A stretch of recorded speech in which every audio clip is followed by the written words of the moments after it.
growing awareness of racial injustice, and you have these economic disparities that are becoming more and more apparent. Exactly. And while McBride doesn't explicitly address these issues in a head-on way, they're always there simmering beneath the surface, informing the characters' choices and shaping their worldviews. You get this sense that the cause houses are a microcosm of a larger.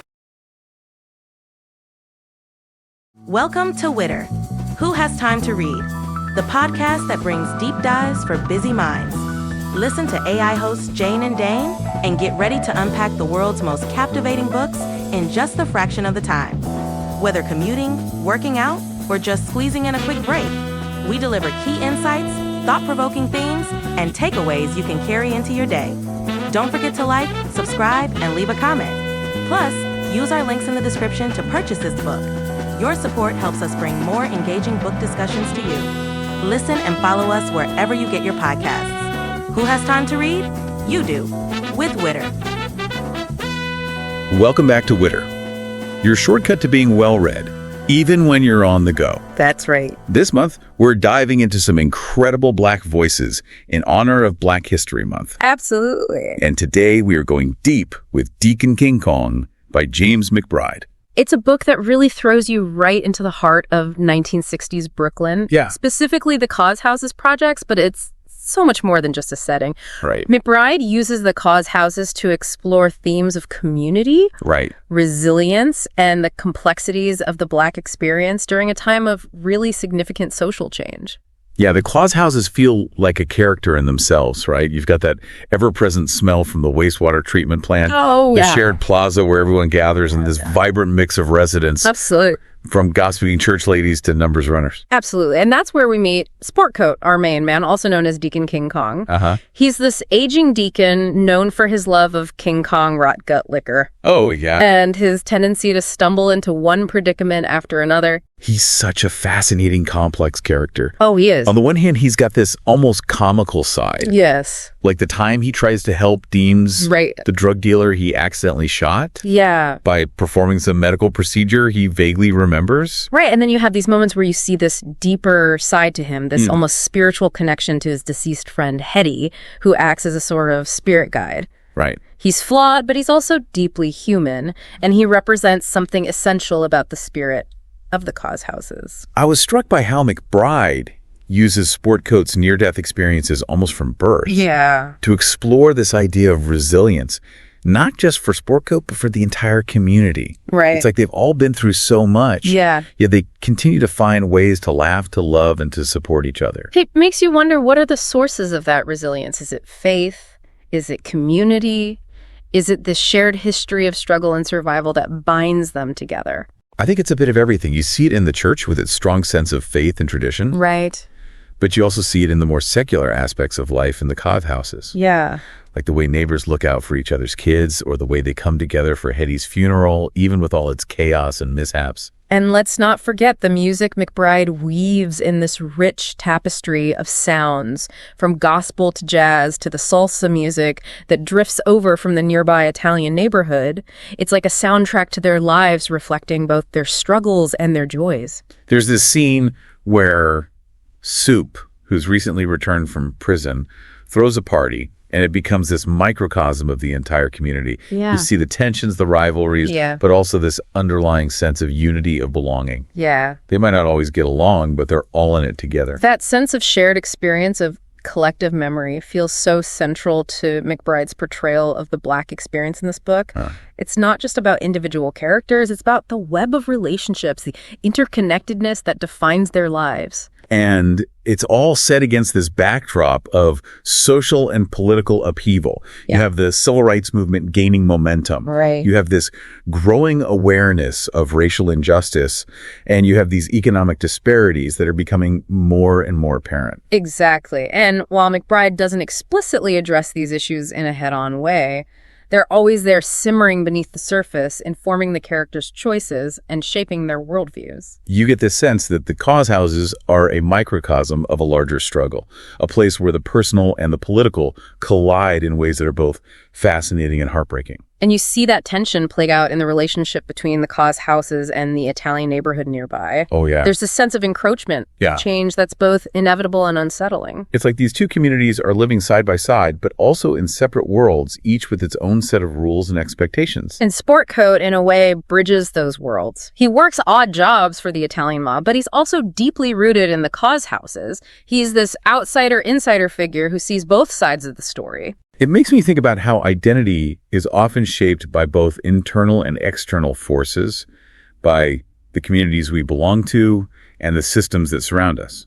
Right. And for Black communities in America, that identity has often been defined by struggle, by resilience in the face of adversity. And that's something that McBride captures so beautifully in this book.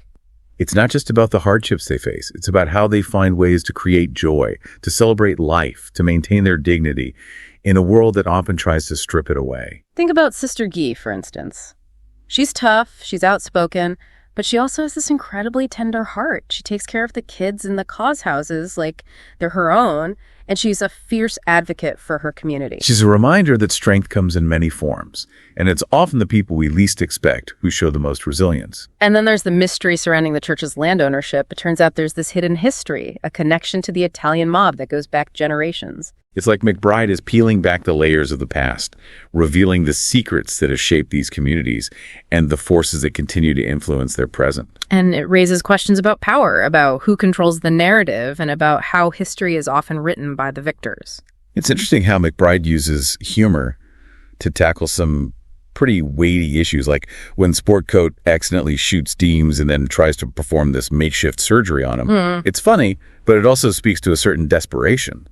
A lack of access to proper medical care. That blend of humor and pathos is one of McBride's strengths. He can make you laugh out loud one minute and then break your heart the next, and he does it all with this incredible ear for dialogue, for the rhythms and cadences of Black speech. You can practically hear the voices of these characters coming off the page, and it just pulls you deeper into their world. It's like listening to a symphony of voices, each one unique and unforgettable. You have the sharp wit of Sister Guy, the streetwise swagger of Deems, and the folksy wisdom of Sportcoat. And then there's Soup, who returns from prison, a changed man embracing the Nation of Islam, but also struggling to find his place in a world that's moved on without him. He represents this yearning for redemption, this desire to contribute to his community. But he's also haunted by his past, by the choices he made that led him down a dark path. His relationship with Sportcoat is particularly interesting. There's this unspoken tension between them, a clash of generations and ideologies. It speaks to the evolution of the Black experience, the different ways of responding to oppression and striving for equality. And it shows how even within a close-knit community, there can be deep divisions and conflicting perspectives. One of the things that stayed with me long after I finished the book was the ending. It's bittersweet with a sense of both loss and hope. It's like McBride is acknowledging the pain, injustices that these characters have endured, but he's also suggesting that life goes on, that there's still beauty to be found even in the midst of struggle. That final scene with the cheese distribution is so powerful. It's this unexpected act of generosity that brings the community together in this heartwarming yet slightly absurd way. It's a reminder that even in the darkest of times, there are moments of grace, of unexpected kindness that can lift us up and remind us of our shared humanity. This book is a true celebration of Black life in all its complexity and resilience. It's funny, it's heartbreaking, it's insightful, and it's ultimately a story about hope and the enduring power of community. And it leaves us with so many questions to ponder. How do we create communities that are truly inclusive and supportive? How do we honor the legacies of those who came before us while also forging new paths for future generations? And what other stories are out there waiting to be told that can shed light on the Black experience and all its diversity and richness? Yeah, it makes you realize how much richer our understanding of the world can be when we actively seek out diverse voices and perspectives. Absolutely. And speaking of seeking out voices, I think it's a perfect time to shift gears a bit. We've spent this deep dive exploring Deacon King Kong, but what about other authors who offer equally insightful and engaging explorations of the Black experience? That's a great point. I'm always on the lookout for new authors to add to my reading list, especially during Black History Month. Yeah. What are some writers or books that have resonated with you lately? Well, if you're interested in stories that grapple with the complexities of identity and belonging, I highly recommend Homegoing by Yagyasi. Okay. It's a multi-generational epic that traces the lineage of two half-sisters born in Ghana in the 18th century. One sold into slavery in America, the other remaining in Africa. Wow, that sounds like a sweeping and ambitious novel. It is, and it's beautifully written. Yagyasi's prose is lyrical and haunting, and she weaves together these intricate narratives that span centuries and continents. I've also been meaning to check out The Vanishing Half by Britt Bennett. Oh, yes. I've heard amazing things about it. It's fantastic. It's a contemporary novel that explores the themes of race class and passing through the story of twin sisters who choose to live very different lives. One white Bennett is a master of character development, and she really makes you think about the choices people make and the consequences of those choices. And for nonfiction, I recently read Heavy, an American memoir by Keys Lemon. Oh, yeah. Which is a powerful and deeply personal exploration of race, weight, and family trauma. Lehman's writing is so raw and honest. He doesn't shy away from difficult topics, and he challenges us to confront our own biases and assumptions. What I appreciate about all these authors is that they're not afraid to tackle complex and challenging themes, but they do it in a way that's both thought-provoking and engaging. Exactly. They remind us that the Black experience is not monolithic. There are so many different stories to be told, so many different perspectives to be explored. I think that's one of the most important takeaways from our deep dive into Deacon King Kong and our conversation about these other incredible authors. It's about recognizing the richness, the diversity, and the complexity of Black voices and experiences, and it's about making a conscious effort to seek out these voices,